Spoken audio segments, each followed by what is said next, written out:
Well, hello, everybody. Thanks for joining us today. My name is Greg Olson. I'm the director of the New York State Office for Aging. I'm pleased to be here and be joined by Becky Prevey from the Association on Aging and Dana Corwin, who works with the Chautauqua County Office for Aging. What we're talking about today is and highlighting is National Professional Social Work Month, which is an opportunity for social workers across the country and their allies to turn the spotlight on this profession and highlight the important contributions they make to society. This normally is in March. However, we missed last week, but we're close enough. So we celebrate the fact that almost 700,000 social workers are employed across the United States, and they act as advocates, champions, and leaders who make our society a better place to live. Social workers are truly essential to client and community well-being. As practitioners, social workers are trained to help people address personal and systemic barriers to optimal living. As a profession, social workers frequently use their collective power to pass laws and establish policies that give more people access to community services and benefits, improving the quality of life for everyone. Social work is the only helping profession which requires social justice advocacy as part of its professional code of ethics. And it is therefore a large workforce mandated to advance the rights of the most vulnerable in our society. So for more than 120 years, the social work profession in the United States has helped bend the arc of justice, making our nation more equitable and inclusive place. And that is no more important than it is now as we see what types of health and access disparities we've seen that have really been highlighted through the COVID pandemic. Where would you find a social worker? Well, that's the easy part. Everywhere. You can find them in hospitals, in long-term care, in the aging network, helping families, helping children, in elder abuse, and everywhere in between. So it's a really important role that they play. And who better to be able to provide guidance to county, state, and federal policymakers and program. These are individuals that work every single day with families in need of all ages that can understand, what programs and services are working well, what are the barriers, what types of changes need to be made, and can really advocate at the grassroots level on behalf of those individuals. So Dana, Becky, thank you so much for joining us. We're all social workers, and I've been really looking forward to doing this because I don't think that folks really understand the role and the unsung heroes that these individuals really are. Because oftentimes people approach others for help when they're in a crisis, and you never know what types of advice you're going to get back depending on where you go.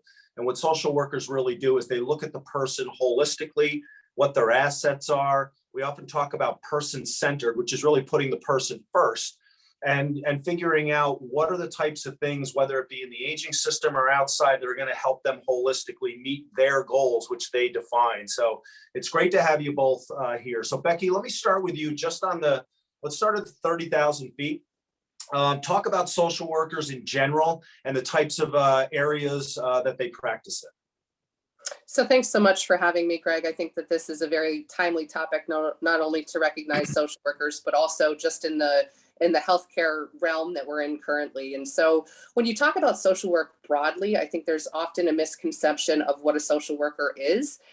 There are varying degrees and levels of social work services that are available. You see some people with a bachelor's level degree in social work. You can see people with a master's level, and then you can see licensed clinical social workers. So there's a wide array of professionals that actually work in social work. But I think the important thing to note is social workers touch every sector of the population. So we have social workers that work with children in a variety of different realms, either in school systems, child protective services, preventive services, foster care services. You also have social workers that do actual counseling services on a therapeutic basis. As you spoke to, there are social workers in skilled nursing facilities and in acute care facilities, which I think are really important. And we're going to take a little bit deeper of a dive into what services are available through that network. And then obviously the Aging Services Network is really robust with social workers who do a variety of different things to help families. And then obviously, as you spoke to, a lot of the advocates that work at the state and federal level trying to change legislation and work with Senate, Assembly, and leadership, many of those individuals are actually social workers themselves who really have a deep understanding of health disparities, equity issues, and how to formulate those and to really facilitate change at that state and national level. So it's a really robust workforce who are really specialized in the work that they do. Yeah, and why I was really excited to have you both on is, Becky, your background, you were a hospital social worker for quite some time, and you were a social worker care coordinator at the Aging Network, the AAA level, one of our offices for the aging. And Dana, you're a registered nurse, but you also oversee your care managers and your social workers. And, I only raise that because what's been embraced really at the federal level and trying to be implemented at the state level is really that integration between clinical care and non-clinical care in the community, and how important that integration is. And both of you guys have a foot in both doors, that understand how healthcare and long-term care work, but also how social services work to assure that discharge plans or physician's orders or follow-up care from a hospitalization or emergency room visit, how important those things are to be integrated. So putting your old hat back on as a hospital social worker, talk a little bit about that and the role and the types of things that you would do on a day-to-day basis.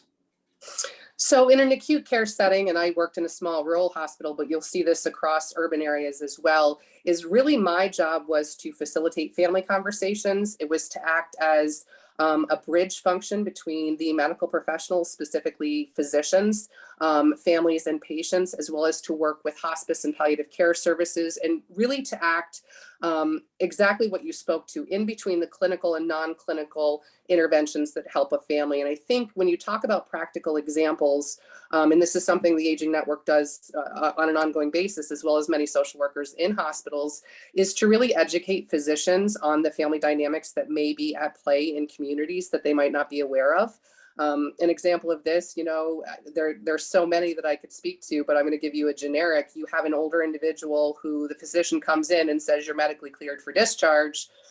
We can get you out the door this afternoon. Well, the social worker has talked to the family, has talked to caregivers, may have tried to arrange home care services through agencies in the network, and that the social worker is able to go in as a patient advocate to say to the physician, medically this individual is cleared for discharge, but it's not a safe discharge plan. We need to look at short-term rehab services, or we need a couple days to coordinate that care. An additional example that you see quite frequently, especially with acute care stays being very, very short in length. 15 years ago, if someone came in with pneumonia, we'd have them in the hospital for 5 days. You could get a lot of work done. Now the same patient, based on acuity, could be ready for discharge the following day. And to try and have a conversation about palliative care or hospice services in the community, that's too quick for a physician who may have just met this patient to have a conversation. Again, that's where a social worker comes in. And there were many instances where a family may have said to the physician, we're not ready for that conversation. But as a social worker with the skills in having those conversations, you can talk about end-of-life care planning, what hospice is and what it isn't. And we were able to get people home on those services. So I think for the audience here, if you have a loved one or you yourself goes into an acute care setting, it's really important to know that your discharge plan should be facilitated by a social worker or a discharge planner to connect those dots to make sure that you're successful when you go home. Yeah, and I appreciate that. And Dana, one of the things that Becky talked about is really how short the stays are. And we see that every year that goes by, it seems to be shorter and shorter and shorter. And I'm not at all by any means suggesting one social worker is more important than the other, but the types of information you can get in, as a discharge planner in a hospital, when you're making rounds to potentially hundreds of clients, it's not, people don't always provide the truth. You don't know what is going on or not going on in the home or the community. And so the link to really the types of social workers and care coordinators that you oversee are really the ones that are doing the heavy lift. So from your perspective, talk a little bit about our network social workers and, really how valuable they are, because they oftentimes are on a much longer journey with an individual and are going to have a lot more information and detail that is accurate than you may or may not get in an hour consult on your way out the door of an emergency room visit or a short-term hospitalization. Right, absolutely. And thanks for having me here today as well. Some of the points you brought up are absolutely exactly what happens in the community. To gain access to the Aging Network or the local AAAs, of course, is the New York Connects Aging and Disability Resource Center. So that's one number. It's called the No Wrong Door, single point of entry. Basically, it's a number that you can call with questions or concerns or needs or just planning in basic, and find out what's going on. And a lot of times we get these phone calls from individuals that have family members in hospitals, in nursing homes, where there's been a quick turnover.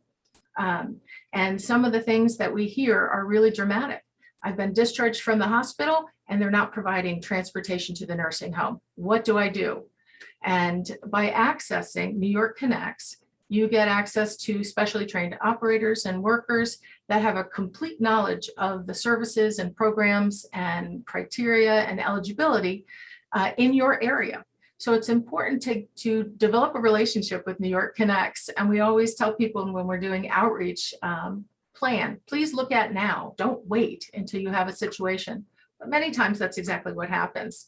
So being able to support the caregivers or the family that's coming in because of an emergency is really important, because we understand what's available in the community. We understand how to connect to those services, and we can also speak to the medical community and help buoy that person along to the next level of care and to home. So it's all about collaboration. And what you all said about connecting medically and socially is super important. And for the last 14 years that I've been here, that's really been my role, is to kind of roll together that communication with physicians, with hospitals, and with nursing homes to make sure that they're aware that we're here, that we're aware of the situation, and we bring this vast amount of knowledge of community, particularly with clients that we've been serving for many, many years. So we are really all about facilitating and collaborating in these urgent situations. We can't provide urgent care. That's not our role, but we can certainly facilitate and connect to services that will meet those needs. One of the biggest things that we talk about is don't be afraid to turn around and go seek out the hospital or the nursing home social worker. Because as Becky said, many times they've already been working on the process, but families maybe don't know this or haven't had that care coordination meeting yet, particularly in long-term settings. So it's important to go to them if they haven't been introduced to you and find out exactly what's being planned. I think a lot of people can bring down the level of anxiety when they connect with those social workers in those acute care and subacute care levels. Yeah, I agree. And I think you're right. The connection, I'm glad you raised New York Connect. So I'll ask Kelly, but I'm sure she's way ahead of me, to put the 1-800-342-9871 into the chat for anybody that needs to call. You'll be directed automatically to the county that you live in. But you're absolutely right. It's, we've been talking a lot, on this program, but also as we're talking with health systems and physicians' offices, there's a lot of moving pieces when you're trying to safely discharge somebody. And what I know for a fact, because I talk to folks all the time, is a lot of hospital, nursing home, social workers, discharge planners are not aware of the breadth of services. And, the point is never to have to remember the 20 plus programs and services that we provide directly and all the partnerships that you talked about, which are equally as important. It's really knowing that there is a local entity, whether it be New York Connects or the Office for Aging directly, to be able to help people, as you said, connect the dots. Somebody might call because the discharge plan says they need home delivered meals, but then, where we come in is, looking a little bit broader, and that might be the immediate need, but we found out, this older woman is a veteran and we can connect them to veteran services, that she may be eligible for supplemental nutrition assistance program to put another $2,400 in their pockets, might need a small home modification, or as you mentioned, transportation to a follow-up appointment. Those are the kinds of dot connecting that, you guys do so well, and why it's so important, not only to have that relationship if you're in a facility with that staff, but also, again, to know that there's this network of professionals that know all of the programs and services in the community that can at least be offered to assist an individual in making sure they can continue to, successfully be discharged, but age in place over the long term. So, one of the things that we tried to do for this program is talk a little bit about the profession, which I think we did. Know that whether it be in a county office like your guys or in the thousands of not-for-profits that serve, children and families and older adults. There are social workers all over the state and all over the country. But what we want to do is field some questions from prior to launching this today from the field to get your guys' opinion on Ask a Social Worker. What would you do? So I'm going to throw out a couple of scenarios. These are general and how you would go about handling some of these. So let's say, for example, and both of you guys can answer or one at a time, or you can build upon each other. A family member calls and their parent is in short-term rehabilitation in a skilled nursing facility. The discharge team at the nursing home is saying that your customer needs, your father needs 24-hour care. And then it reaches you. What would you do? Well, this was a call coming into our New York Connects program. We would delve into what are the things we know about the individual, what services are they connected to, what entitlements are they connected to, and what is the current living situation they're trying to be discharged to. And then knowing a little bit more about these situations, we might be able to suggest different scenarios, whether that's piecing together a quilt of care based on their income and their entitlements. That's an important piece, because 24-hour care is a very difficult thing to put together nowadays. It's just almost impossible with the direct care worker shortage that everybody is experiencing, no matter where they are. So understanding who the key players are and understanding what their capacity is, and then the programs that may be able to fill in the gaps there to create that quilt of care would be the best place to start. And then kind of gauging the feel of the call. If the family is calling and saying, there's no way, we can't do that. I live in Pennsylvania, he's in New York. There's nobody, he lives by himself. Then empowering them to understand what they can do at the acute care level and refuse the discharge because there's no services to go to. So it's kind of a two-sided approach. What are they eligible for? What can we create to form that 24-hour care if it's what's being asked for? And then if that's not a possibility, being able to turn that around to the hospital staff and saying, this can't happen. There's just no resources. Yeah, and I really like what you said. I like the term quilt of care. I think I'm going tomorrow. But also to your point, that may not be what somebody needs. And I think where I come back to the quilt of care is, even when you're in a skilled nursing facility, you're not getting 24-hour a day care. So what you're saying is, depending on really the level of need, which would be assessed, and we do those assessments, you might be able to bring in personal care level 2, a home delivered meal. You may be able to apply for additional benefits. You might be able to help a family if they're local, provide additional support and offer support to the caregiver themselves. So in other words, you guys would want to take a fresh look at that and really do a deep dive evaluation to see, number one, do they really need 24-hour care? And if the answer is yes, there's a variety of ways to do that. It could be in skilled nursing, it could be assisted living, it could be an adult home, or it could be in the home with services or some other things, right? Mm-hmm. Absolutely. There's social adult day centers in our community. Right now, our medical adult day is not up and running, but they're in many communities, and they're a wonderful alternative when you're talking about family trying to create a plan to address the needs of the older individual in the community. A medical adult daycare can provide services ordered by a physician, whether that's care of a wound or tube feedings or IVs or antibiotics or whatever that is. So that can really stretch. Social adult days are wonderful. And many times we have people talk about social adult days and they say, no, they'd never go.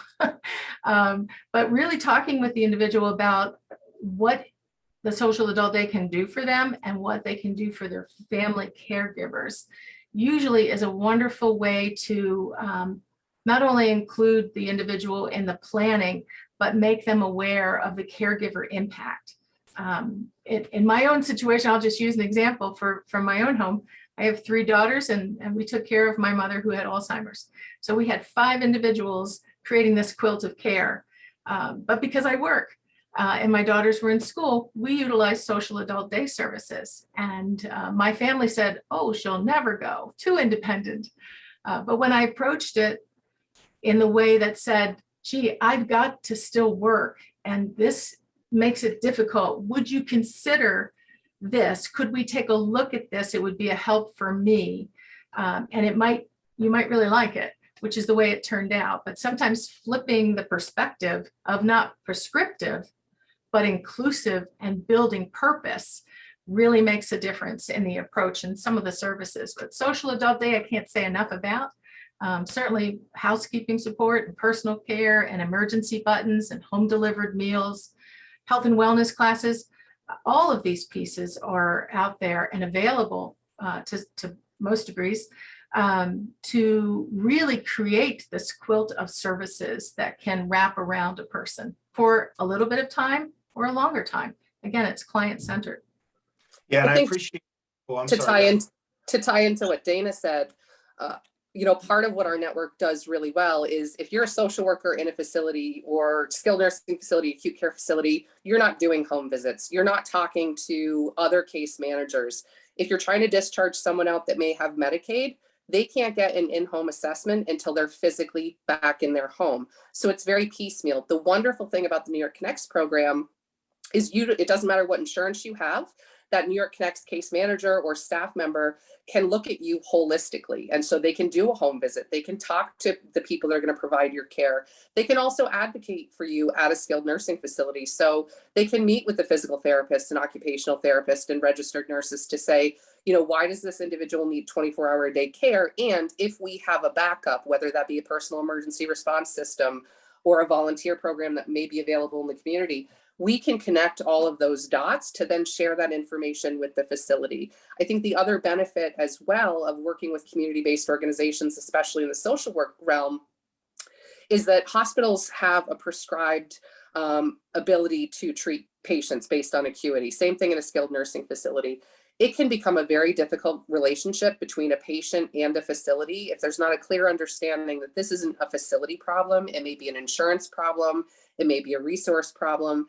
And really, these CBO social workers can be a partner to a health system for patient satisfaction and education, because we do have established relationships in the community.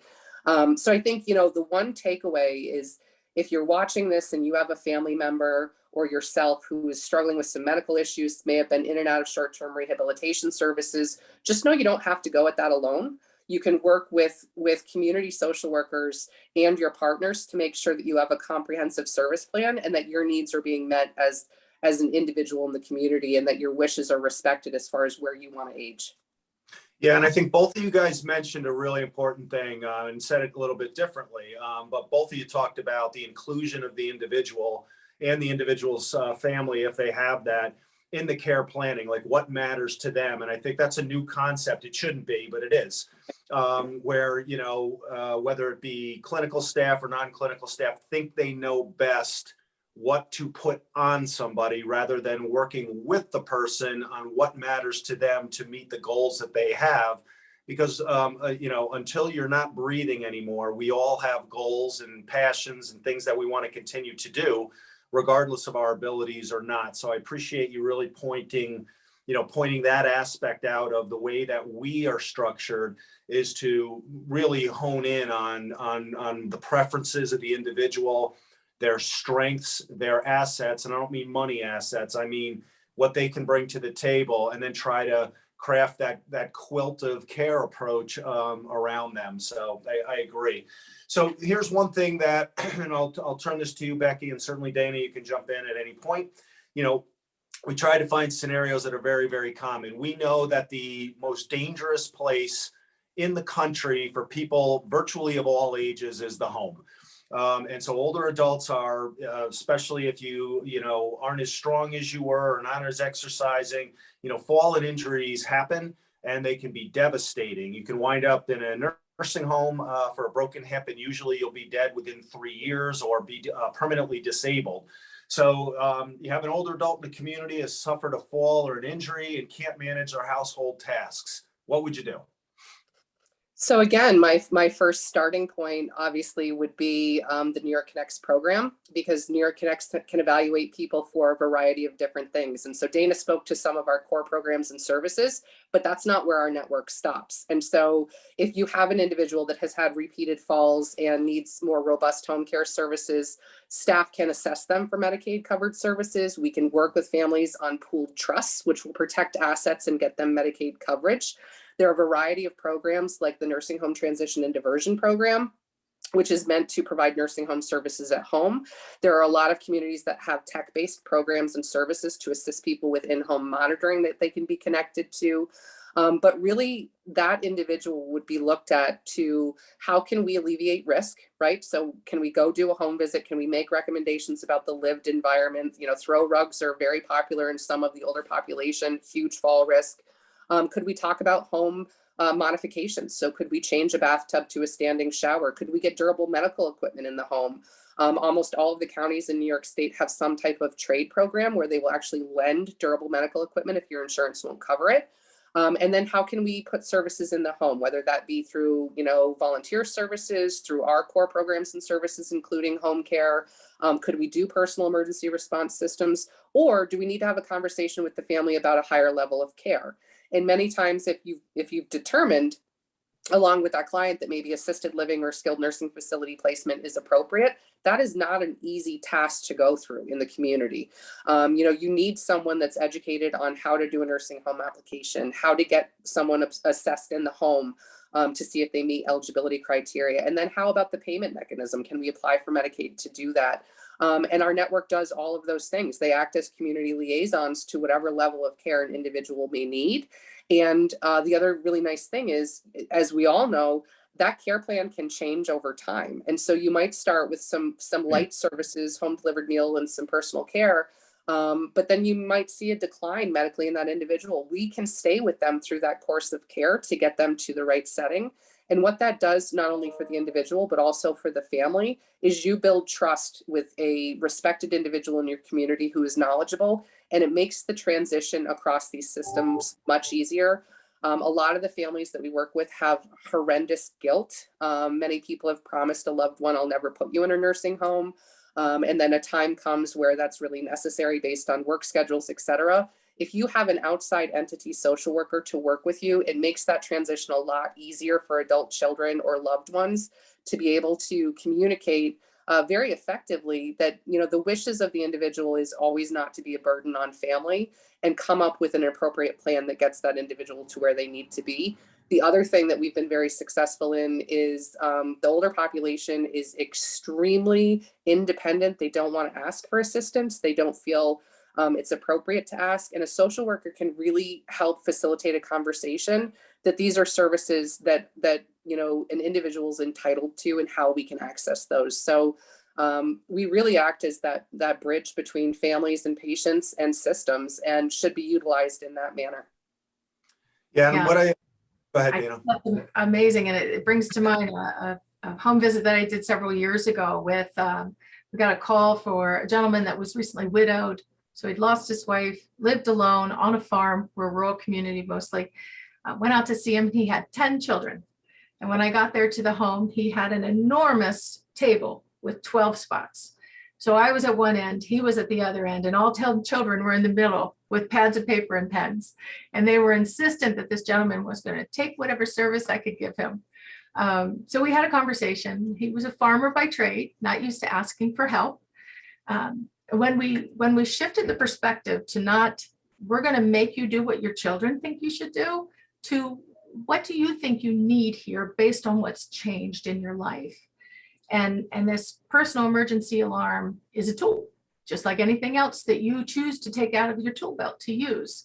So if you know you're going to be in a situation where there could be a problem, this is a tool that you can choose to use. So when we changed the perspective, he was completely on board. Because it was his decision. And at the end, I had to say, you better make your kids go away because we're going to have problems with them. They were so funny.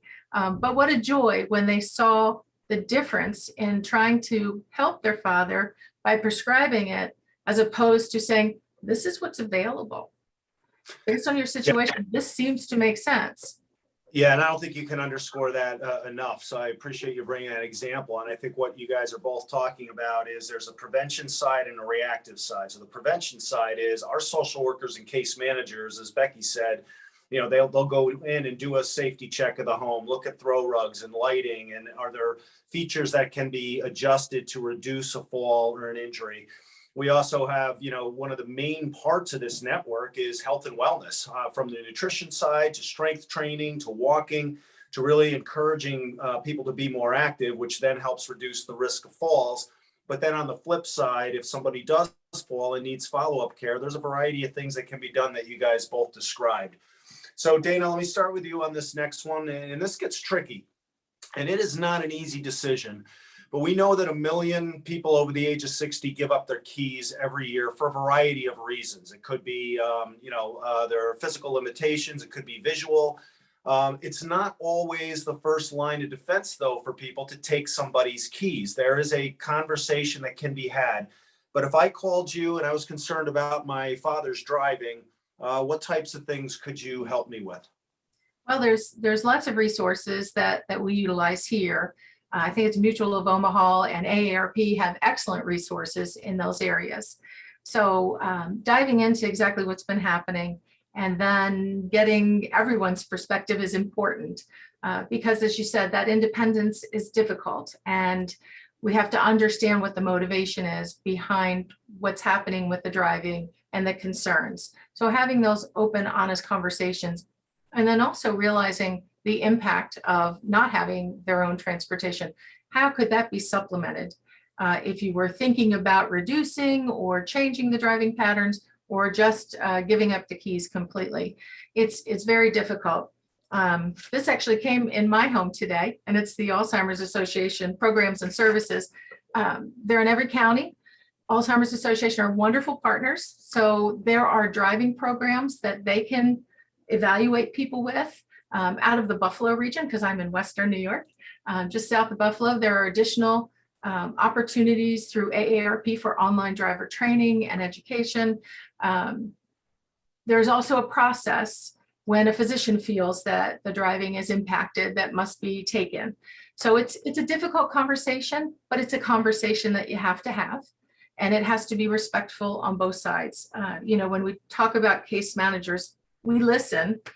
We're observing, and we're also identifying choices as we go along before we get into that deep assessment and that planning and seeking of alternatives. So being aware of what's driving the situation, making sure that there is something to supplement that, and giving alternatives is an important first step.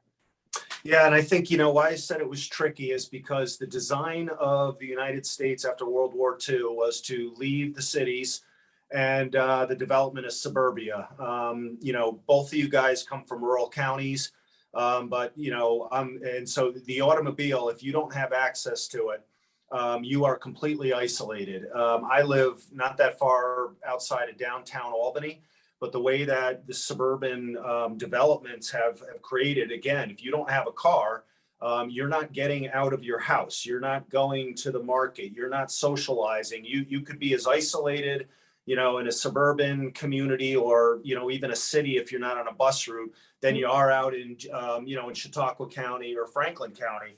I'm going to ask Kelly to put a link in. We have a guide called When You're Concerned on how to have this difficult conversation. But I also want to let people know there are skills that you can continue to attain and learn that are available to, for example, fit your car better for you so that maybe you don't have to give up the keys. That there are programs through the Automobile Association that can, improve your skills and not only reduce points that might be on your license, but reduce the amount that you pay for insurance.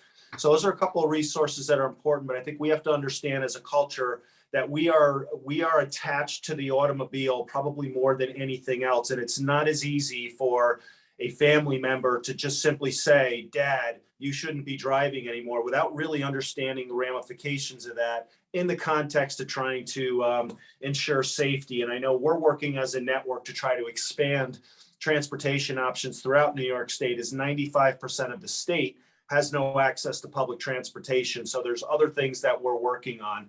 Becky, let me switch over to you. Let's talk a little bit about Alzheimer's and dementia. Um, Sometimes there's denial from people that, see it.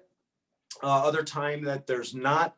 But we know that there's things that you can do, first of all, to make sure that maybe some cognitive things that are showing may not be dementia at all. I've had the health department and the Alzheimer's Association on plenty of shows that told me there are 71 health conditions that could mimic a cognitive impairment.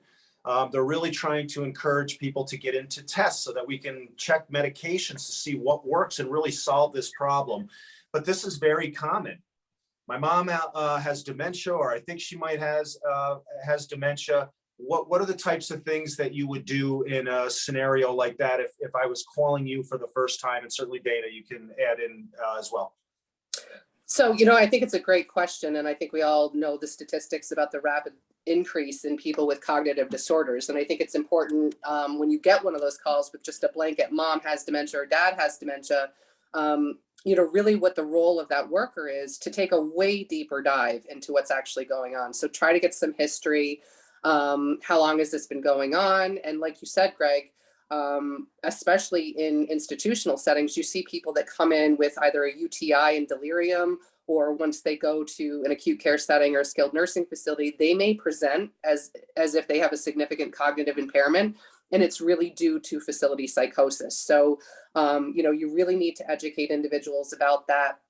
From a community perspective, what we do is we go into the home. So you're able to get eyes and ears in that home to actually interact with an individual and then have a conversation with a primary care physician about a couple things. What is the baseline? Do we need additional testing? Many primary care physicians aren't that well educated in the continuing testing that can happen for someone to actually get a deeper diagnosis of just a generalized cognitive impairment. And I think it is so important, number one, to get rid of the stigma that people with dementia, aren't able to participate in their care plan and can't offer you anything. And number two, that the sooner you get a diagnosis, the sooner you can get medications that will alleviate how quickly that cognitive deficit increases and what the functional status could be. And I think, education and information is really power. And use someone in the community through an organization or an agency to help facilitate those really uncomfortable conversations, because people really they try and hide if they're having cognitive impairments many times. They'll try and cover up the fact that they're having difficulty, and having an outside individual that can educate you on different medications and different testing that might alleviate some of those symptoms can be really empowering to get people to agree to those assessments. But I don't know anyone in our network that would just take a generalized, my mom has dementia at face value. We would do our due diligence to really dive way deeper into that individual and then connect them with the wide array of programs and services that you spoke through caregiver support programs, the Alzheimer's Disease Assistance Centers, specialists in geriatrics who can really do more diagnostic testing. And it's just really important that you reach out sooner rather than later if you have concerns, because there are so many interventions that can happen early on through that process that will delay disease progression significantly. And there's also the ability that, there might be another underlying health condition that's causing some cognitive issues. And people forget that those can be worked up and treated, and you can see a resolution in those cognitive impairments. So I think all of those things we would look at in these types of situations. I can tell you in one case that I had, when I was with the AAA, is a physician in a hospital called me and said, this individual can't go home. They're extremely confused and very advanced dementia. We had worked with that client for years, and that was not the baseline that we had seen. And we were able to have a case conference where we described the home visit that we had had 30 days prior to this admission. And it ended up that there was a UTI that was headed towards sepsis. So that individual, we ended up getting back home. So I think it's really, really important to use the tools at your disposal in the community to make sure that these individuals are getting the appropriate treatment and diagnosis. Yeah, and I think there's education that needs to be done with the clinical community that Alzheimer's disease is not a normal process of aging. So so there's some work that needs to be done on that side too. But back to what Dana said earlier, People with a cognitive impairment absolutely can live independently in their homes and communities every single day. There are things like social adult day programs that Dana talked about, transportation, home delivered meals, assistance with personal care. Those things also help the family by providing respite and relief. But as you mentioned, Becky, we have a network of amazing partners in the Alzheimer's Association network. And then, as you mentioned, the new name for the ADACs are the Alzheimer's Disease Center for Excellence. And those are the places you go to get screened and to get diagnosed and get into the clinical ways to potentially solve this, where then that can be connected with our network and others outside to maintain that independence. So again, I'm going to go off because people don't know all the various things that we do. So Dana, my father just called me and I helped do his checkbook. And I just noticed there was a lot of money missing and he got caught up in some lottery scam. How could you help me with that? That's a difficult one. Well, we have a great resource, and I hope I don't butcher their name. I didn't pull out their thing, so I have it in front of me. Statewide Senior Action, the Medicare, Senior Medicare Patrol have a great resource on scams. And then so we could connect with them and understand that this is something that's happening. Local sheriff's department and police departments have been great. In our county, and I'm guessing in many counties, we have what's called an EMDT process or group that gets together to work through with many different agencies, people that are experiencing scams, trying to get restitution financially for those situations. We have locally the Center for Elder Law and Justice out of Buffalo that works in our community as well, that work with experiencing scams. But it's prevalent, and I just went through the list the other day that was on the Senior Medicare Patrol website, and it was amazing how many scams were listed. So in our county, our sheriff's department takes a very careful look at this and will put out information about scams that they're hearing about from our community. I have to say we have some very savvy seniors in Chautauqua County, and they sniff out these problems and they report them so that their friends and neighbors don't get caught up in this. But connecting them with legal services, connecting them with supportive care, maybe counseling, certainly working with them with their banking institutions to try to put a stop to certain things, automatic withdrawals, and making sure that only people that are allowed to make withdrawals are able to do that, but just seeing what's going on with that scam and how can we support that person. Adult Protective Services does wonderful work in this area. So collaborating together with these local agencies is super important, and supporting that older adult. Many people have a lot of guilt and shame getting mixed up in these. In our area, romance ones seem to be very popular and affecting quite a few people lately. So that's very sensitive for a lot of people. So keeping their dignity in mind is very important when helping them kind of untangle from that situation. Yeah, and I think a lot of people do not report because of that embarrassment, and they're also afraid that if they are viewed as not being able to take care of themselves, they'll lose their independence. So for all of you out there, whether you're older or younger, Dana's exactly right. Scams are extraordinarily sophisticated. It's through no fault of your own, but it happens. The Federal Trade Commission estimated in 2019, a couple years before the pandemic, that older adults lost $440 million in financial exploitation and scams. So there's a couple things that you can do. First of all, and this is low-hanging fruit, because while the scamsters are very sophisticated and have information about us through social media and other things, their methods to try to scam you are pretty easy to stop. If you don't recognize phone number on your phone, don't answer it. If you get any type of email or text that has an embedded link on it, do not click the link. Don't give anybody your social security number, your Medicare information, your health information, and you can always hang up and call whoever said that they were a reputable company calling you to verify. But if you do, fall victim to a scam or financial exploitation, the three places you call are the police, the Attorney General's office and Adult Protective Services to not only put a stop to it, but to see if dollars can be recovered. So let me shift gears again now away from the person into the caregiver. We have 4.1 million people in New York that take care of somebody, younger disabled, a spouse, an older adult, a grandparent, a friend, a neighbor, a cousin, an aunt. We call them caregivers, but they're providing a variety of day-to-day tasks, some pretty intensive, to things like transportation and bill paying or making phone calls. If I am, again, helping my father, I'm starting to get overwhelmed because I'm working, or maybe I'm not working, it doesn't matter, but his needs are starting to intensify and I'm isolated. I feel completely overwhelmed. I got your number, New York Connects. I called it up and I'm just looking for some help. What would happen? So you're sorry, Dana. Okay.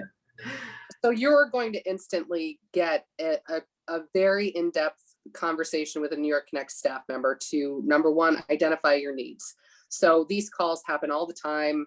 Someone will just call generically, I don't know that I can do this anymore.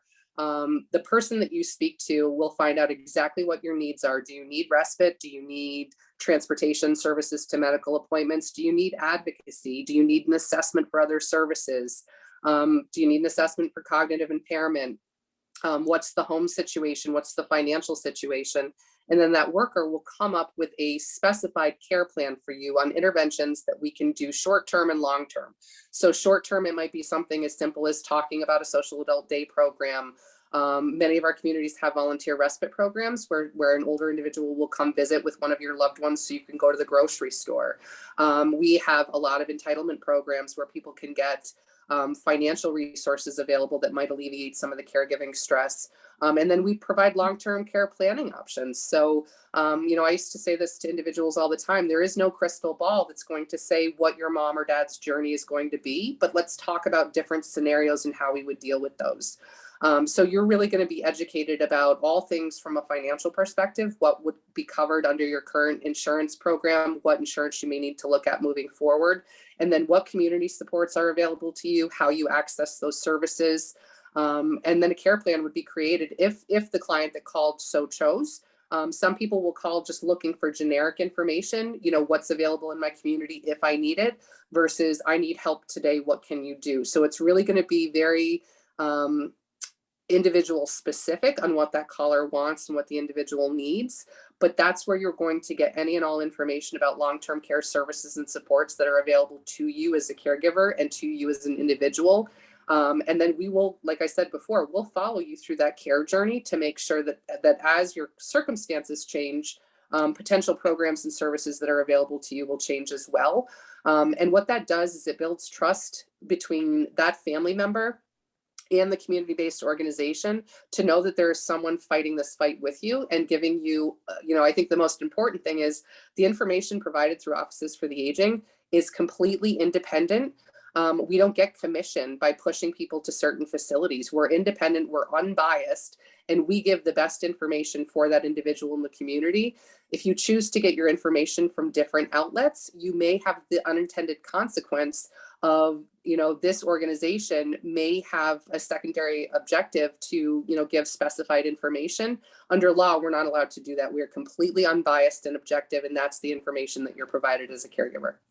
And I think that is critical because not only if you call up company A, are you going to walk out with company A services, you don't get the objective, person-centered, holistic evaluation on all the other things that somebody may need. Now, of course, people always have the opportunity to decline, but unless you're really looking at a variety of things, you're not addressing all of the needs. You're just addressing whatever that crisis was.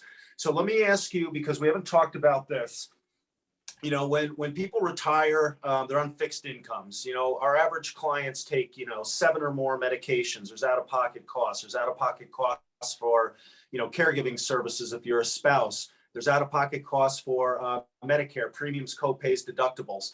Talk to me about how important it is that as part of our standard operating procedure, we are assessing people for the benefits that they might be eligible for, especially in this time with inflation and the consumer price index and gas going up and all of that, which really puts much more pressure on the economics of lower income older adults and how that works. Right, I'll take that one for a minute. It's super important to evaluate people for any and all entitlements and benefits that and programs they might be eligible for exactly that reason. 5 years ago, it was about putting a little bit more money back in your pockets so you could have a nest egg or be prepared or maybe hire privately, whatever the goal was. Nowadays, we've got the inflation and the gas. So making sure that people know if they qualify for Medicare Part B to be paid under a program called Medicare Savings Program, making sure that HEAP and SNAP are taken care of. Probably 10 years ago, I talked with a gentleman in the north part of our county, and he was eligible for SNAP. And he said, "Oh, I don't want it. Give it to the next person." I said, "They don't chop the pie up and make the piece of pie for the next person any bigger. It's your entitlement. You've worked for it. You've paid into the system." So we went through the process and we kind of walked through it, and he got his SNAP benefit. And it wasn't a huge amount. He called me up and he said, "Dana, I got so and so many dollars a month." And he goes, it's nothing. I said, "What's your favorite fruit?" He said, "Bananas." I said, "That's $46 worth of bananas that you didn't have before." And he chuckled, but he said, "Yeah, you're right." So we try to connect people and not dissuade them to walk away from the benefits or leave those benefits on the table because they're so important. HEAP, with the particularly cold winter, late winter we've been having here in Chautauqua, it's still snowing out my windows, is super important, and taking advantage of all those programs like Clean and Tune or air conditioning. As people age in place, they need these things to be working and efficient.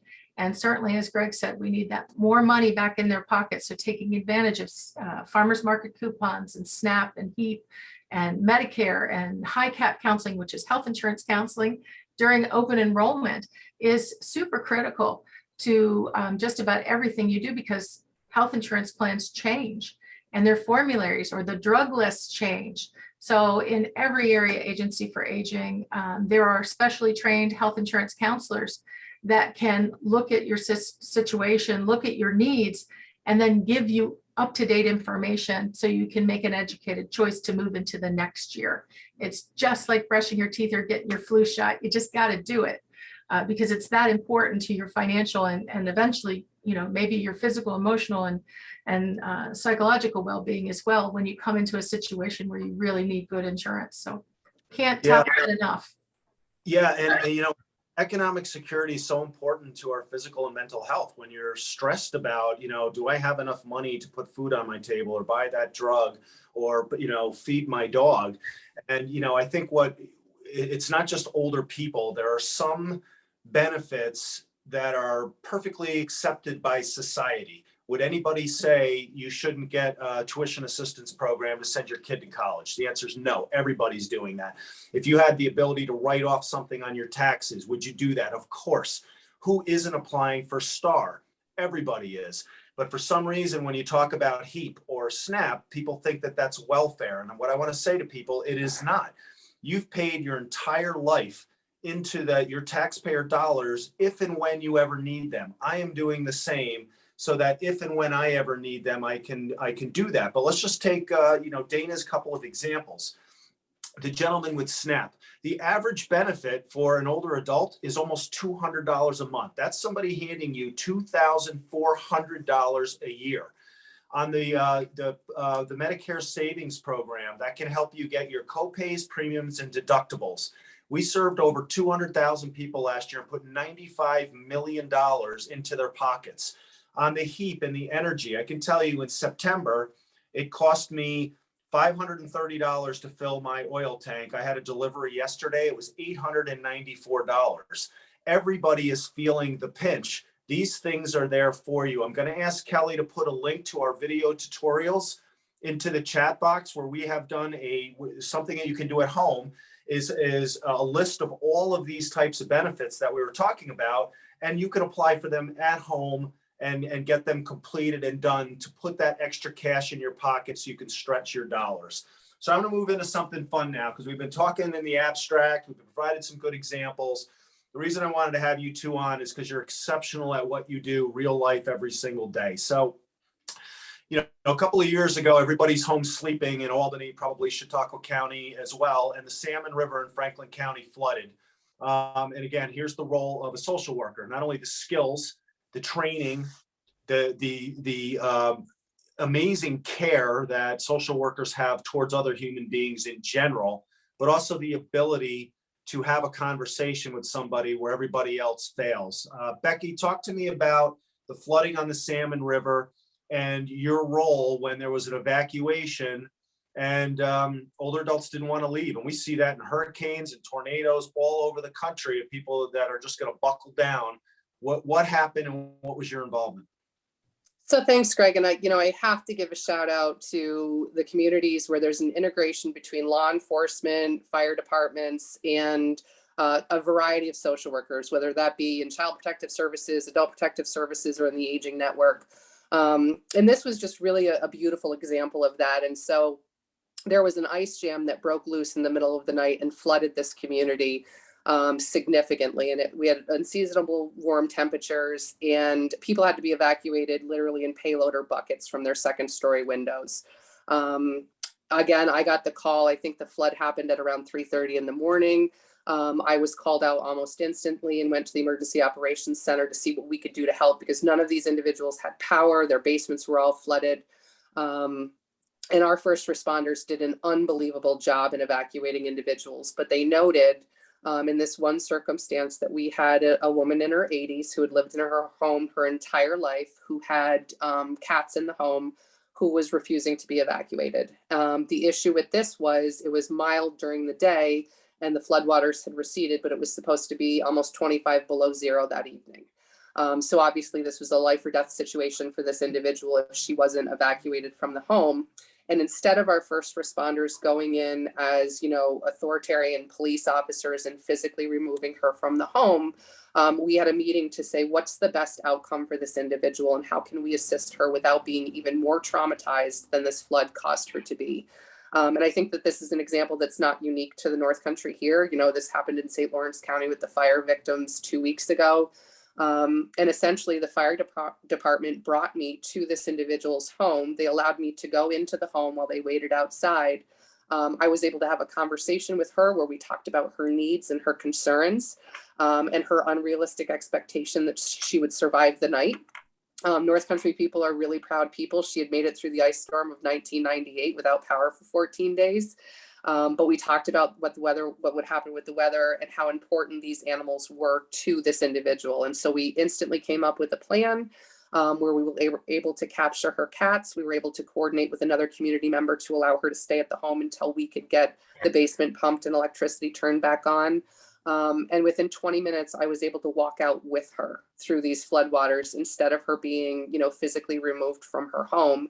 And I think the takeaway from that, not only for the first responders that I worked with, but also for the community that saw this is, older people with mental illness, people with alcohol and substance abuse issues, they might need a different type of intervention than the traditional first responders may be used to.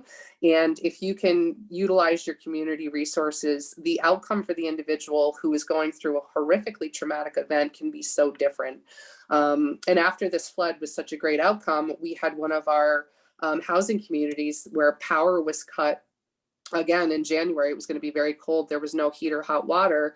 And the police department evacuated all but 5 apartments who had people that had mental illness and some phobias about leaving their home. And instead of going in and physically remove them, I was able to go to those 5 apartments, have a conversation, and walk these people out. So I think the inherent value of working with a social worker or a trained mental health professional, especially in these situations, could alleviate a lot of what we see in society of these, really bad situations that go south. And that, there's a place and time for everyone. And I think communities that embrace that, you see the outcome being very different for the individual that goes through this traumatic event can be. And it really shows the partnerships, especially through the Aging Network, that you can have in your community that really are a benefit to all the players that are involved. Yeah, what I really like about that story is the outcome, obviously, but when you work your way back, and I know many of your first responders, they're very, very caring individuals, but they were stymied by this woman. They couldn't get through to get her out, and it's the skills and training and the empathy that many social workers inherently have that within 20 minutes you were able to do that.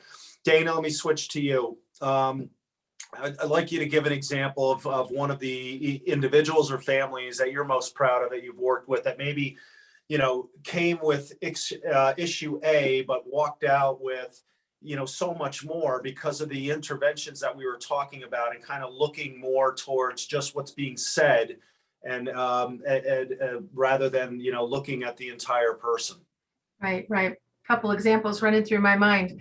One that sticks out from many years ago when I first started was actually a younger woman who had experienced several strokes that caused her to stop working far before she wanted to start working and incapacitated her. But she had not gone through the process of applying for a Social Security disability based on her health situation at the time. We were able to catch her on her birthday, on her 60th birthday, to get services started and initiate home care. She was able to live independently. We followed her for 5 years to go through her situation. And as she needed more and more home care, we were able to adjust and apply those extra resources till it was right around the time when those special needs trusts were coming out. So we were actually able to get her into more and more care at home, utilizing the resources that were available in the programs that were available to her, ultimately managing her over to Medicaid and then eventually into a higher level of care.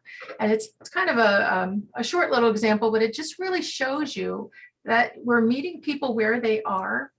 We're listening, we're observing, we're identifying their choices, and then we're helping them develop a plan. And that plan changes as their life changes. And that she was a perfect example, and she lives on in my mind because she was honest about her situation. She had goals that she wanted to meet. She definitely wanted to stay in community for as long as possible. And she took the information that we offered and she worked alongside of us to get her plan of care to where it met her needs and evolved over, I think it was a total of 6 years before she ended up going into a higher level of care. A lot of people don't feel empowered to take the information that we have. They think their doctor knows best or the hospital's aware. I can't tell you how many times I've followed people from hospital to home and they had no idea what their discharge plan even said. They said the doctor knows everything and he'll take care of it. He or she will take care of it. So really working with people to understand what services are available, I think and then work within those parameters to age in place is some of our most important work, if not all of our important work. We have significantly medically complex people that come into community. An example comes to mind of a woman that we just opened up recently under our home care program, the Expanded In-Home Services for the Elderly program. This was a retired nurse herself, and she had gone through some significant health situations, and she was actually doing her own dialysis at home and managing quite well. So she'd just come out of the hospital, and the hospital had prescribed certified services, which are prescribed by a physician. So she had a physical therapist coming in, working on endurance issues, and she had a dietitian because of the renal issues, working with her and an occupational therapist and a home health aide.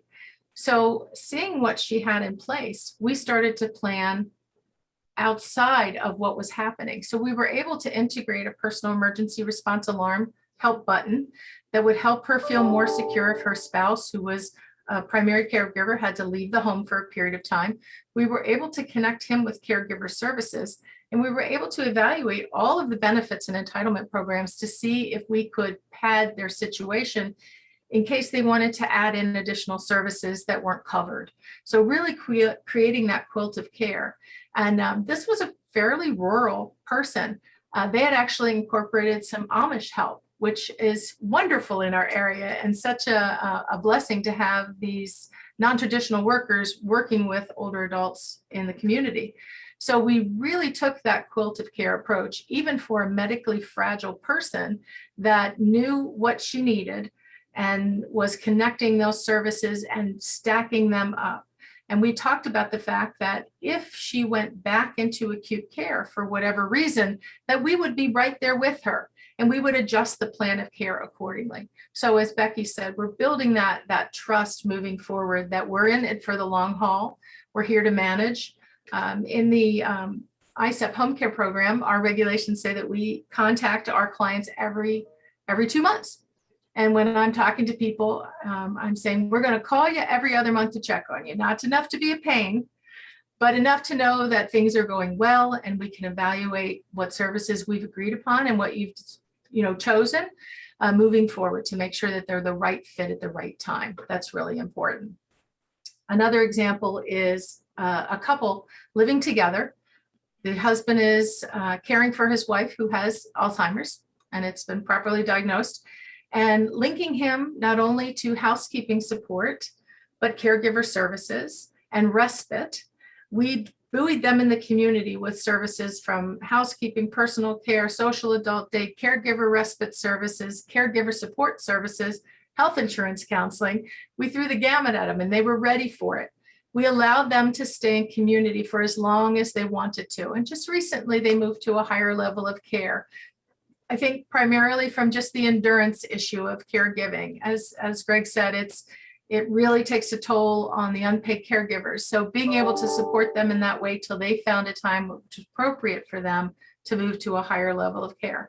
So more often than not, we have very complex cases, whether it's family relationships or medically complex or environmentally complex situations where people aren't paying taxes, or their home is quite cluttered to the point where I've had people tell me that they're self-ascribed hoarders, dealing with an environment, but reaching out for help. And that's the important thing. When these people come through New York Connects, as Becky said, they're met with a deeper dive. New York Connects is intended to find out and hear what they're asking for, but then to find out what's going on, what is causing that need, and what additional services and supports might be put into place. And then after that, coming in with that physical assessment in the home. And really, for me, I think dignity is a huge part of what we do. No matter what, we're being welcomed into somebody's home where they've lived many, many years and know every step between the kitchen and the bathroom. And we're talking about rugs. And many times these people feel very dejected because their family's pushing on them and medical is pushing on them. So sometimes just putting a hand on a back and saying, you haven't lived all these years for nothing and you've done very well. But let's move forward and plan together is a huge game changer for people. Knowing that there's dignity in living in community and that can be continued is super important. Certainly is in our AAA, and I would imagine everyone as well. I appreciate both of those examples. Dana Corwin, Chautauqua County Office for Aging, Becky Prevey, Association on Aging. For those of you out there, there are Becky and Danas all over the state of New York. Look, I grew up in the United States and I understand the culture. We have been told, either directly or indirectly not to ask for help. The issues that we're talking about today are real. And they impact people in so many different ways, whether it be on the physical side of not having the same abilities you used to have, or the cognitive side, or on the economic side. That's what we're here for. And you can completely improve your quality of life just by reaching out to New York Connects or your Office for Aging or a social worker in a community-based organization. That's why this whole network was developed, was at a time when somebody might need something, and not everybody does. The when and if that they're there. So don't be afraid to reach out. These are the things that we do every single day for hundreds of thousands of people across the state of New York. So I can't thank you guys enough for being here. As always, I want to thank Kelly Matija for producing what I really think is an extraordinary conversation. And join us next week. We're going to talk more about what services and supports are available for the 4.1 million caregivers that are out there helping to support older adults, younger individuals, spouses, etc. and an opportunity to expand some respite opportunities across the state of New York. So thanks so much for joining us. We'll see you next week. Take care.